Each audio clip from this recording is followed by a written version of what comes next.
Au nom du Père et du Fils et du Saint-Esprit. Amen. Vous avez entendu les chants hier au Vêpres, surtout, où vraiment tout est dit de la fête du jour. Et puis, ce matin, vous les avez entendus à nouveau. Et il y a une parole que nous ne pouvons pas ne pas entendre, et qui est celle-ci. Il est dit aujourd'hui, le Saint-Esprit nous réunit pour cette fête. Aujourd'hui, le Saint-Esprit nous réunit pour cette fête. Et là, c'est la manière de concevoir ce qui est en train de se passer. Nous sommes là, non pas par notre volonté propre, nous sommes là parce que l'Esprit Saint de Dieu nous a tous amenés en cet endroit. Et nous sommes là, non pas seulement pour faire mémoire d'un événement historique qui est l'entrée à Jérusalem du Christ, cette entrée glorieuse dans la joie, dans la fête, mais c'est l'œuvre de l'Esprit Saint dans l'Église, qui fait que c'est le mot que vous connaissez, que l'on emploie un peu liturgiquement, qu'on appelle l'anamnèse, c'est-à-dire non seulement on commémore un événement, mais en plus de cela, on entre dans le temps de Dieu, c'est-à-dire que cet événement a lieu toute éternité. Nous sommes en train de le vivre, pas de le revivre, de le vivre. Il a lieu maintenant et nous entrons dans ce temps et nous sommes là à réellement contempler l'entrée de Christ à Jérusalem. Voilà qui est essentiel pour concevoir tout ce qui va se produire, qui se produit maintenant et qui se produit toute la semaine sainte qui va suivre et qui nous amène jusqu'à la glorieuse révélation. Alors, nous savons un petit peu ce qui va se passer, nous avons des indices qui sont parsemés un peu partout. Et pourquoi la foule acclame Jésus, pourquoi la foule est dans la joie? Eh bien, parce qu'elle a cette préscience que sans doute il est le Messie, le Sauveur, mais parce qu'elle a vu ou entendu ce qui s'est produit juste avant, c'est-à-dire, comme l'Évangile nous le relate à nouveau, la résurrection de Lazare. La résurrection de Lazare, quelque chose qui est extraordinaire. La mort est vaincue. Et c'est pour ça que la mort ne devient plus finalement qu'une sorte de sommeil, et le Christ apporte un réveil à ce sommeil. C'est pour ça que dans l'Église, on va parler finalement si quelqu'un s'endort dans le Seigneur, on va parler d'une dormition, parce qu'il ne s'agit plus vraiment de la mort, elle est vaincue. Et le réveil est possible. Donc ce peuple-là a cette conscience. Et nous-mêmes qui revivons les événements aujourd'hui, qui les vivons pour de vrai, eh bien, nous voyons que tout participe de la fête. Les rameaux manifestent la nature qui est vivante. C'est comme cette force de la résurrection. Ces enfants qui acclament, que nous avons entendus chanter à la porte, qui manifeste la porte de Jérusalem, cette jeunesse qui est là, c'est cette énergie de vie, de renouvellement que nous vivons là, aujourd'hui, dans le printemps. L'univers entier, le cosmos, en tout cas notre planète, est à ce diapason de cette mort qui est vaincue, de ces énergies de vie qui reviennent, et nous sommes dedans. Et pour autant, il y a des indices dans les chants que nous entendons. Nous avons entendu hier au rameau, qui sont à nouveau évoqués ce matin dans les gaudes et les matines. Nous avons des indices que cette entrée triomphale révèle une certaine nature. D'abord, le Christ, en citant les paroles de Jacob à ses fils dans la Genèse, nous indique qu'il lie le cep à l'ânon, il lie la vigne au petit de l'ânesse, et lui-même va laver son vêtement dans le sang de la vigne et dans le sang des raisins. Bon, ça augure quand même quelque chose d'assez significatif. Ensuite, nous avons Sophone qui fait d'ailleurs écho tout à fait à l'apôtre qui nous dit le Seigneur est proche. C'est pareil, voilà, hop, Jérusalem, réjouis-toi, le Seigneur est proche, le Seigneur n'est pas loin, le sceptre n'est pas loin, ton roi approche. Et enfin, nous entendons la prophétie de Zacharie qui se réalise ce jour. Voilà, le roi d'Israël arrive, juché sur le poulain de l'ânesse, réjouis-toi, fille de Jérusalem, réjouis-toi, fille de Sion. Ce sont des choses qui se manifestent. Donc, bien sûr, le Christ accomplit les prophéties, mais il ne fait pas qu'accomplir les prophéties. Quand un roi rentre dans une cité, on pourrait s'imaginer qu'il est à la tête d'un char, d'une armée, d'un cheval. Là, le Christ, quand même, donne des indices. Il est sur le petit, une ânesse. Il est déjà dans cette humilité qui va le caractériser. Et tout comme le chant de l'Église nous le dit hier soir et ce matin, Bien sûr, nous levons les palmes et nous acclamons avec joie le Christ qui entre dans Jérusalem. Et nous le faisons d'ailleurs pour une seule raison, c'est que nous sommes ensevelis avec lui par le baptême dans sa mort, et donc juste après, ce n'est plus les palmes que nous prenons uniquement, mais c'est aussi la croix. C'est aussi la croix. Et c'est toujours la croix qui est ce point d'achoppement, qui est la pensée divine que l'homme ne peut pas comprendre, ne peut pas concevoir, et qui n'a pas prévu du tout. Parce que malgré les avertissements du Christ à ses disciples, malgré tous ces signes que les prophètes ont mis, d'humilité, de mort, eh bien, tous s'attendent encore à ce que nous ayons affaire à un vrai roi, c'est-à-dire un homme qui va venir, qui va régner, qui va rétablir la justice, mettre les Romains dehors, rétablir tout comme il faut, et régenter la vie. Régenter la vie et faire qu'enfin tout aille bien, que la paix règne, et que la foi soit possible. Voilà, quelque chose de cet ordre-là, un royaume matériel, un royaume réel, un royaume terrestre.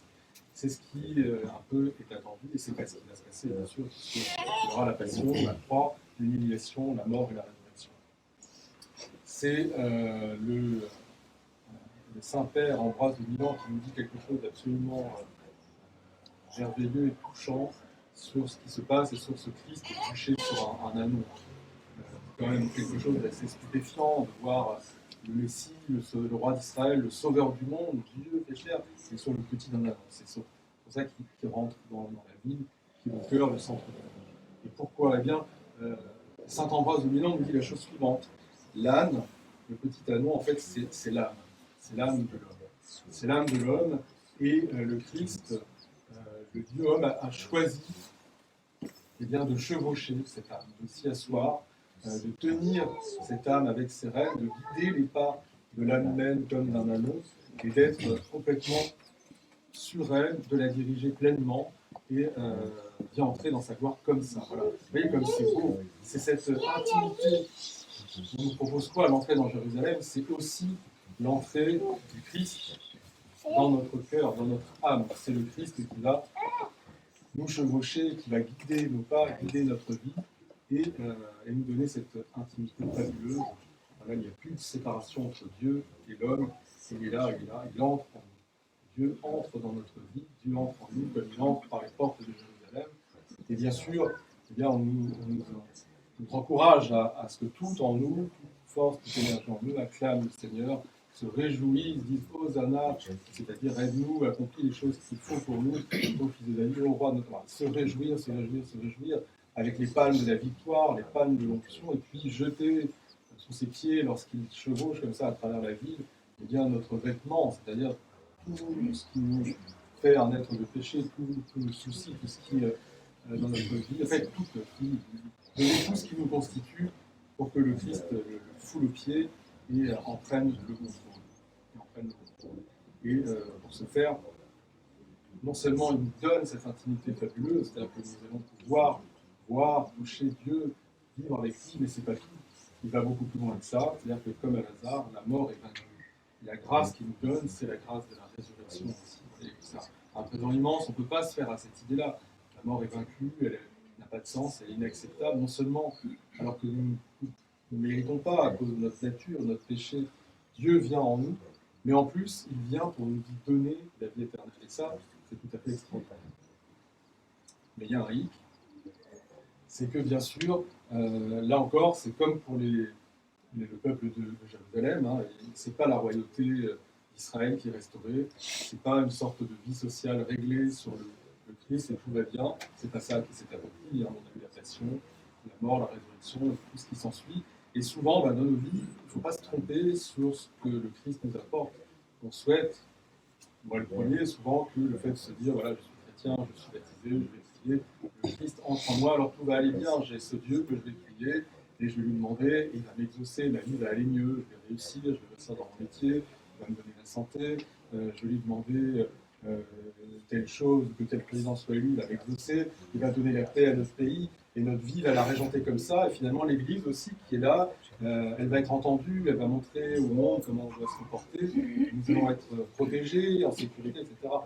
Parfois, et c'est heureux, et puis nous devons prier pour ça, parce que la miséricorde de Dieu est infinie, et il va verser sa grâce sur nous en surabondance, bien sûr. Mais le programme, c'est pas ça.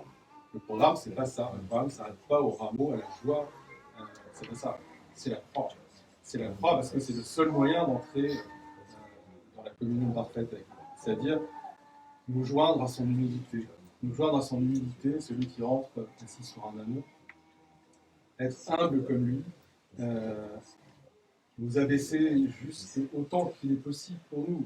Il ne faut pas grand-chose. Mais essayer de vivre, porter peut-être une petite part de la croix qu'il a portée. Et nous passons par la croix. Et en réalité, c'est cela, il va falloir crucifier en nous un peu toutes ces énergies qui encore sont réfractaires au Christ, qui pensent que les choses vont être autrement dans notre vie, tout ce qui fait que finalement le Christ, je le relègue, en période de prière, je le relègue le dimanche à l'église, alors la semaine sainte, ça va tous les jours, c'est une merveille, ou le grand carême aussi, mais la plupart du temps, il est là dans une case et le reste de la vie se déroule autrement, avec l'espoir que il règne, mais comme ça nous convient, pas comme ça lui convient. Le programme, c'est pas ça, c'est pas de mener une vie paisible, calme, ça c'est merveilleux si nous y arrivons, mais c'est pas cela que le Christ vient accomplir. Le Christ vient accomplir notre salut, nous donner la présence qui est la sienne, nous donner de le voir, de l'entendre, de le toucher, de recevoir son sang, de recevoir sa chair, de devenir quelque part consanguin, concharnel avec lui. Et d'avoir la vie éternelle, que la mort, qui est cette espèce de terme inadmissible, inacceptable, incompréhensible pour l'humanité, pour nous, dans notre vie individuelle, bien soit validée. Voilà, c'est un sommeil, il y aura un réveil, comme pour Lazare, quelle que soit notre situation, quel que soit le moment où nous sommes morts, 1 heure, 2 heures, 3 jours, des siècles, des millénaires, c'est ce qui se passera. Voilà, le programme c'est celui-là. Et attention, ne nous y trompons pas. Il va falloir que nous grandissions la croix, que nous portions la croix, et que nous y entrions, pour que, progressivement, avec la grâce de Dieu, parce que nous ne pouvons rien sans la grâce, nous l'avons dit, eh bien chaque élément qui me constitue, chacune de mes pensées, je dirais chacun de mes organes, tout ce qui fait de moi un être existant, en arrive à crier cette hosanna au Fils de David, à glorifier l'entrée de Dieu, mais en sachant pleinement ce qu'il apporte. Notre Dieu soit honneur et gloire pour les siècles des siècles.